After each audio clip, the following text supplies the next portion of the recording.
Hello viewers, একটা ঘড়ি কিনে নিলাম আজকের। ঘড়িটাকে খুলবো, দেখো কিরকম হয়, কিরকম ঘড়িটা হয়েছে একটু কমেন্টে বলবে। আর কিছু মনে দেয়নি এর ভিতরে, পেছনে তুলো আছে, তেমন কিছু নেই। ঘড়িটা দেখি।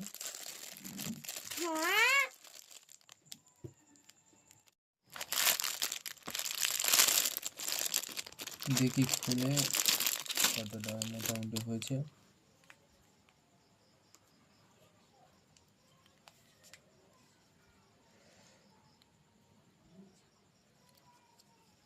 হাতে একটু পরে দেখি কেমন লাগে।